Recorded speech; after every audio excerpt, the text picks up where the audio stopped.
What if I told you that the greatest investment you could make isn't in cryptocurrency, stocks, or real estate, but in just 15 minutes of your day? That's exactly what Jessica Warren, a 37-year-old marketing executive from Chicago, discovered last year. I was running on empty, she tells me, her voice now calm and measured. Working 60-hour weeks, raising 2 kids, and constantly feeling like I was failing at everything. My doctor warned me my cortisol levels were dangerously high, but I laughed it off. Who has time for self-care when you're drowning in responsibilities? Then came her wake-up call. A panic attack during a client presentation that left her hospitalized. Jessica's story isn't unique. According to the American Psychological Association, 75% of Americans reported experiencing stress symptoms in the past month that affected their physical health, emotional well-being, or behavior. What's truly alarming is that only 37% feel they're managing that stress effectively. We've normalized exhaustion to the point where being perpetually overwhelmed is seen as a badge of honor, a sign of productivity and importance in our hyper-competitive society. But here's what the latest research from Harvard Medical School reveals. Chronic stress doesn't just feel terrible, it's literally killing us. It accelerates cellular aging, suppresses immune function, increases inflammation, and significantly raises your risk for 6 of the leading causes of death in America. The human body simply wasn't designed to withstand the constant barrage of stress hormones that our modern lifestyle triggers. The most dangerous myth in American culture today is that self-care is selfish or optional, explains Dr. Vivek Murthy, the U.S. Surgeon General. It's neither. It's a fundamental necessity for survival in today's world. Yet most people I talk to resist this idea fiercely. They confuse self-care with expensive spa treatments or time-consuming retreats, when the reality is much simpler and more accessible. This is where the 15-minute daily self-care challenge enters the picture. When Jessica's therapist suggested she commit to just 15 minutes of intentional self-care every day, her first reaction was dismissive. I actually laughed out loud, she admits. I told her I couldn't even go to the bathroom without a child barging in. How was I supposed to find 15 whole minutes for myself? But her therapist pushed back. If you were diagnosed with a serious illness that required 15 minutes of treatment daily to survive, would you find the time then? That question changed everything for Jessica. And it's changed everything for the thousands of Americans who have since taken this challenge. The results have been nothing short of remarkable. In a pilot study conducted at UCLA's Mindful Awareness Research Center, participants who committed to 15 minutes of daily self-care for just 30 days showed a 29% reduction in perceived stress levels, a 32% improvement in sleep quality, and measurable decreases in inflammatory markers in their bloodstream. But what exactly constitutes self-care in this context? It's not what Instagram would have you believe. Effective self-care isn't about expensive products or elaborate rituals. According to Dr. Kristin Neff, a leading researcher in self-compassion at the University of Texas, true self-care falls into 3 critical categories: physical self-care, emotional self-care, and spiritual self-care. The most effective 15-minute practice includes elements from all 3. The most surprising aspect of this challenge is that the benefits extend far beyond the 15 minutes themselves. Dr. Richard Davidson, founder of the Center for Healthy Minds at the University of Wisconsin-Madison, explains, regular brief self-care practices create what we call a cascade effect in the nervous system. A short period of intentional calm triggers hormonal and neural changes that continue to reverberate throughout your day. Brain imaging studies show that just 15 minutes of mindful self-care can influence brain activity for up to 8 hours afterward. What makes this challenge so accessible is its flexibility. There's no one-size-fits-all approach to effective self-care. For Jessica, it meant 10 minutes of gentle stretching followed by 5 minutes of journaling. For Marcus, a 42-year-old construction supervisor from Atlanta, it was a 15-minute walk without his phone. For Aisha, a 29-year-old teacher from Denver, it meant 15 minutes of drawing, an activity she loved as a child but abandoned in adulthood. The key is finding what truly replenishes you, not what you think should replenish you, explains Dr. Alexandra Solomon, psychologist at Northwestern University. Many people fail at self-care because they choose activities based on what they see others doing, rather than tuning into their own unique needs. One important distinction: effective self-care isn't always comfortable. James, a 51-year-old software engineer from Seattle, chose cold showers as his 15-minute practice. It's not exactly pleasant, he laughs, but the mental clarity and energy I feel afterward is worth those few minutes of discomfort. The latest research on hormesis, the biological phenomenon where short-term stress can produce long-term benefits, supports James's experience. Brief exposure to certain stressors, like cold, can trigger a cascade of adaptive responses in the body that improve resilience. The true power of the 15-minute challenge lies in its consistency. Neuroscience has repeatedly confirmed that short, daily practices create more meaningful changes in brain structure and function than longer, sporadic efforts. Dr. Andrew Huberman, professor of neurobiology at Stanford, explains, the human nervous system responds most favorably to consistent inputs. 15 minutes of self-care practice every day will create more lasting neural pathways than a 3-hour session once a week. For many participants, the most difficult part of the challenge is overcoming the initial resistance. We've become so accustomed to prioritizing everyone and everything else that carving out even 15 minutes can trigger guilt, anxiety, or feeling selfish. This is especially true for women who, according to the American Time Use Survey, spend 50% more time caring for family members than men do, while taking significantly less time for personal care. The first week was honestly the hardest thing I've done in years, admits Tanya, a 44-year-old single mother from Phoenix. I kept finding excuses to skip it or let other tasks interrupt. But by the second week, I started to notice subtle shifts. I was sleeping better, my chronic headaches were less frequent, and most surprisingly, I was more patient with my kids. After 30 days, Tanya's blood pressure had dropped by 12 points, a change her doctor called more significant than what we typically see with medication in patients with mild hypertension. What's most remarkable about the 15-minute challenge is how it creates a ripple effect throughout all areas of life.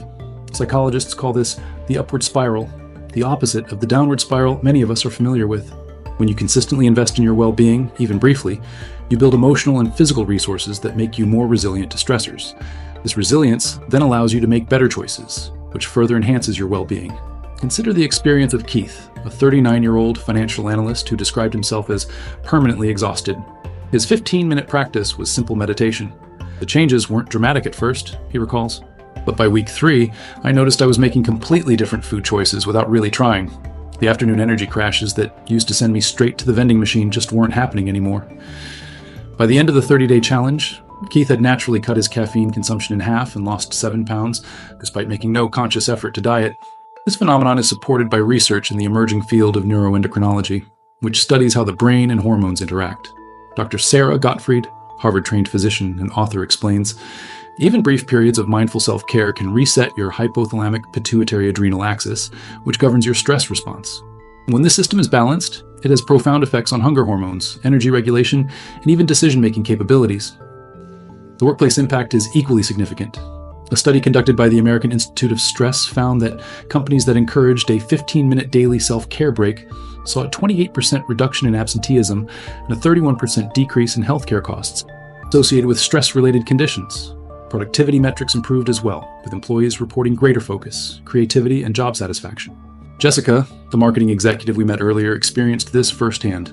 About 2 weeks into the challenge, my team actually commented on the change in my leadership style. I was less reactive, more present in meetings, and making clearer decisions. My boss pulled me aside and asked what had changed. 3 months after completing the initial 30-day challenge, Jessica received a promotion she'd been working toward for years. Now, let me be absolutely clear. The 15-minute challenge isn't a magic bullet. It won't solve systemic problems like inadequate healthcare, financial insecurity, or toxic work environments, but it can provide you with the baseline resilience you need to navigate these larger challenges more effectively. Think of it as creating a buffer zone between you and the inevitable stressors of modern life. The most powerful aspect of this challenge is its accessibility. Unlike expensive wellness retreats or complicated fitness regimens, 15 minutes of intentional self-care is available to almost everyone, regardless of income, physical ability, or life circumstances. Even in the most demanding situations, 15 minutes represents just 1% of your day. So what might your 15 minutes look like? The options are limitless, but research suggests the most effective practices share certain qualities. They're distraction-free, aligned with your personal values, and engage your full attention. Here are some evidence-backed examples that challenge participants have found particularly effective. Morning sunlight exposure. Dr. Huberman's research at Stanford shows that getting 5 to 15 minutes of natural morning light calibrates your circadian rhythm, improving sleep, mood, and energy levels throughout the day. Breathwork practices, techniques like box breathing, inhaling, holding, exhaling, and holding again for equal counts, have been shown to activate the parasympathetic nervous system, reducing anxiety and improving cognitive function. Nature immersion, a practice the Japanese call Shinrin-yoku, or forest bathing.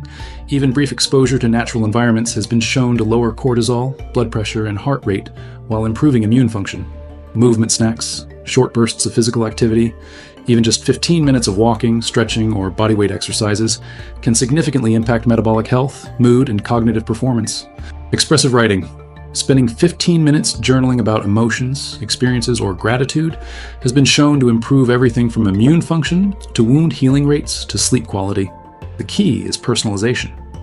The most effective self-care practice is the one you'll actually do consistently, emphasizes Dr. Julianne Holt-Lunstad, professor of psychology at Brigham Young University.